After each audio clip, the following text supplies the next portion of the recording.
I've been working with clients worldwide for a long time, athletes, dancers, professionals alike. And one thing is for sure, that being able to work this bodyweight routine into your daily routine will not only increase your fitness and mobility, but it'll make you ready at any time because you could take these wherever you go. All right, warming up, you always want to do it actively. Don't sit on the ground and stretch. It's not going to make your muscles stronger and it's not going to help injury prevention. So you want to work in the 3 planes of movement. The first one is the frontal plane. That's what we're doing right now.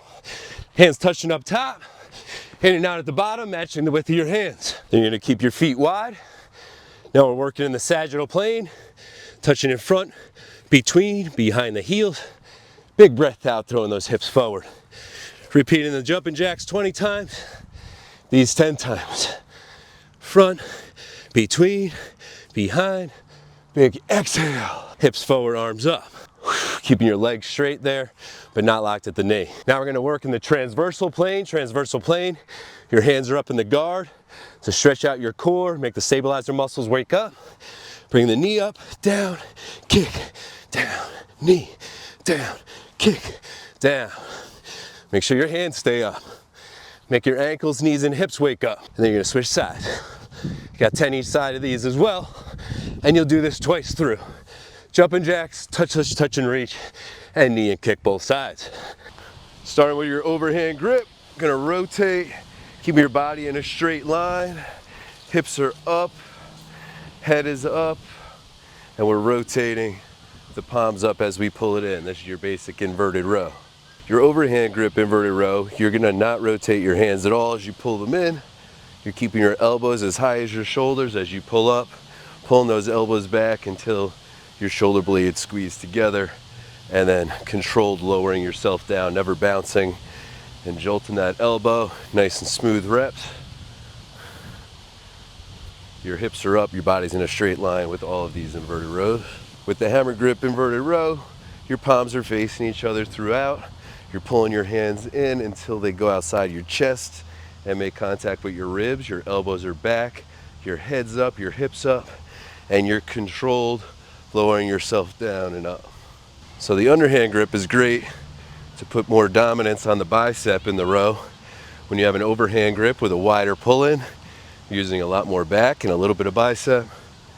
When you flip them over, this is bicep dominant. And then the last couple inches, really engage the latissimus dorsi and squeeze those shoulder blades together. Hips are up, heads up. Exhale as you pull your body up. All right, your push-ups. So just like a standard push-up on the ground, you want your body in a straight line, head up. Want to make sure you're nice and symmetrical here. You're gonna lower yourself down. With this one, you can rotate, so why not? So you're gonna rotate till your palms are in. Once they make contact with your chest, that's your bottom. And you're gonna exhale and go ahead, return to the top. Nice and smooth. You're lowering yourself with pace, but controlled, so there's no bouncing anywhere. You feel some shaking in your arms as you fatigue. That's good, that's what you're looking for. This is not only good for sculpting and shredding up, but it's also great for injury prevention in your shoulders, your chest, the rotation of that joint, wrists and elbows, really great. All that shaking, all the stabilizer muscles kicking in, supporting those joints. Bodyweight bicep curls. So bodyweight bicep curls, it's a great way to use not just these straps for inverted rows, but you could target the biceps by keeping those elbows forward and in, and your body goes up together, down together. You're not swaying down at the waist or anything. Your hips are up throughout, your head's up, and the elbows are up. Extend out so your arms are straight, curl your body up. These are great because when you fatigue, that's when you fatigue. You don't need a spotter when working out with these straps. And go to failure. All right, if you're trying to get more strength on your back and bicep and all you have are the straps for the day, rather than doing a two-handed inverted row, I'm gonna have you do a single arm inverted row. So you got the off hands on your hip, start overhand, pulling your body up in a straight line, keeping those hips high. So you pretty much double the weight you're getting with each row by having your whole body on that single hand. This is also great for building up grip strength. You're holding your whole body up throughout. All right, so doubling the weight in any of your body weight exercises, we're gonna take a body weight bicep curl and turn it into a single arm body weight bicep curl. So you're gonna set up, legs are in a straight line, hips are up, your head is up, keeping your elbow forward. We're gonna grab either this shoulder with your hand or your hands on the left side of your hip, and you're curling up, keeping that elbow forward. You're gonna get lots of shaking. It'll be great because you can go to failure without risk of injury using your own body weight. Make sure you're going controlled up and down. You never want to pop the elbow on extension. This is a great way to target that bicep while only working with body weight. A great variation when working with your body weight to work the triceps are body weight skull crushers. So you're going to want to have your feet set back, legs straight, hips forward, head up, okay? You're gonna lean into it, extend your hands overhead. At that time, keeping your elbows forward and down, you're gonna lower your body, hands go behind your head, and extend out.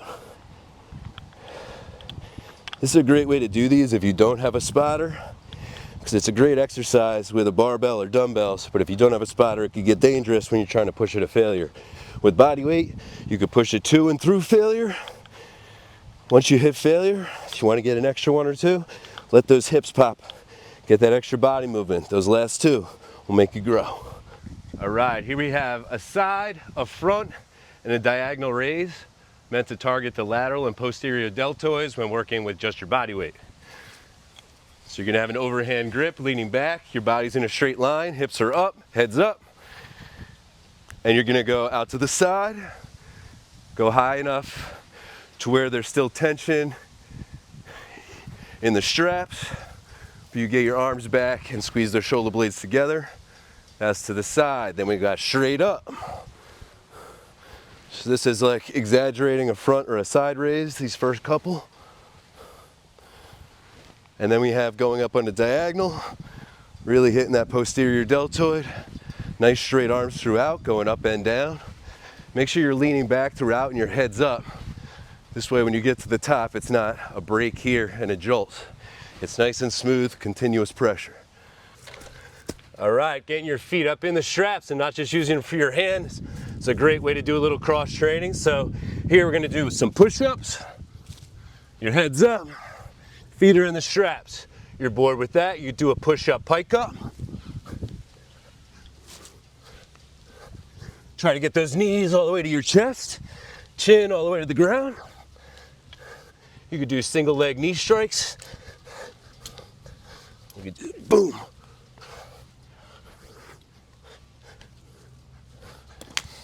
Body weight chest flies. You're in a perfect straight line, leaning forward, head up. Open, hands just outside your shoulders. Slight bend in the elbow. Return to where you started.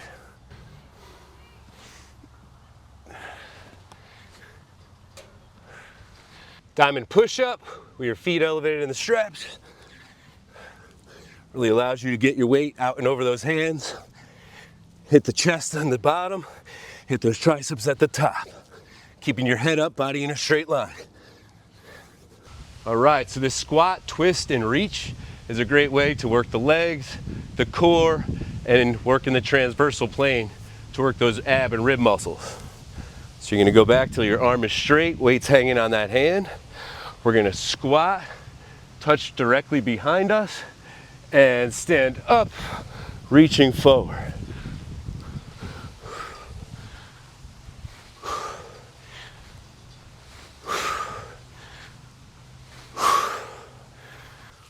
All right, working your legs with body weight. I really like to add a little bit of angle to it so you're leaning back.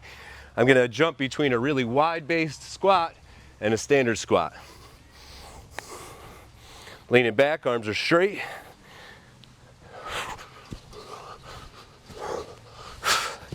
You can really go low while having the security of the straps keeping you safe without going down. All right, so using these straps is a great way to work unilaterally with the legs. It's really difficult to hit your legs individually to failure, so this is a great way to do it safely with just body weight. So you're gonna lean back, arms are straight, off leg straight out, lowering yourself down just above the ground and pushing through your heel coming up.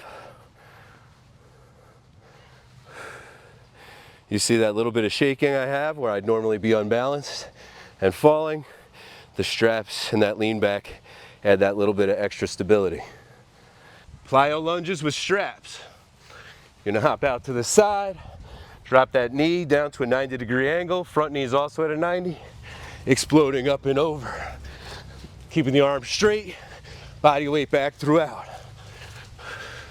All right, it's best to end any workout seated on the ground to do your stretches, because this way if you get lightheaded or anything, especially bending over, putting your head below your heart, you don't get dizzy, pass out, and get injured in any way. So seated on the ground, you're gonna go out into a straddle here, going out to the left side, grabbing for that outside of that pinky toe with your pinky. You wanna keep this leg straight. You wanna keep that foot pointed upward. If you can't reach all the way to your foot and pull it back to you, that's fine. Just grab whatever part or the outside of your leg works best for you at that time. But if you're stretching, you should feel a slow, steady pressure. If you don't feel that pressure, you're not stretching anything, you're just sitting. So make sure you get to that pressure, but never jolt yourself and get a sharp pain when stretching. That's not productive. Then you're gonna switch sides. Same rule of thumb. See how to fix myself. That foot's up, reaching the outside of the foot here, leg nice and straight, and you're just breathing deeply there, feeling the pressure, and really trying to continue that steady pressure and get a positive stretch, get a little bit further and deeper into it. Following the sides, we're gonna go out to the middle, and with these you wanna make sure both feet stay up, both legs stay straight, and you're gonna pull the ground to you. You'll feel a nice stretch in your lower back with this one as well. You're gonna open up those armpits. All that work we did with the rows and the biceps, you really get to stretch it and elongate it here. So each one of these you're holding for 20 to 30 seconds. All right, following that, we're going left leg straight. Right leg's coming over left leg. This way you're stretching the piriformis and the gluteus maximus. After 20 to 30 seconds, you're gonna put that foot down. And if you have any imbalances in your lower back, you'll get a pop here. Arm straight on the outside of that knee. Big exhale as you look over your shoulder. If you have any serious spinal issues, I would definitely recommend seeing a chiropractor. Right leg straight out, doing the same thing. So you're holding for 20 to 30 seconds here. And the foot's down. Elbow outside that knee. Big exhale as you twist around, looking over your back shoulder there. All right, from there you're gonna roll to your side. Bottom leg's gonna be straight in line with the rest of your body, so make sure it's back enough, because it's common for your leg to go down here because that's more comfortable. Pull it back so we're in a straight line. You're gonna pull that top leg back, hip over hip, knee over knee. When you get there, look forward. That stretches the whole front of your body, but predominantly down this quadricep here and into the hip flexor. So you spin around, same thing, check that alignment, pull the leg back. Make sure you look forward. Don't just look at your leg the whole time, because you won't get the stretch into the hip flexor and lower ab. From here, you're gonna roll to your back. We're going to throw our legs overhead, nice and straight, lower them to the ground if you can. If you can't, just keep them straight. Point your toes to your head, walk them into your head, and you're gonna roll out. Feet flat, hips up to finish. Getting a nice straight line from your knee down to your hip, down to your shoulder. Hold for another 5-10 seconds. Squeezing your gluteus maximus. You'll feel your lower back almost set into place, like settles. So yeah, that'll do it for the total body stretch to follow up any fitness routine.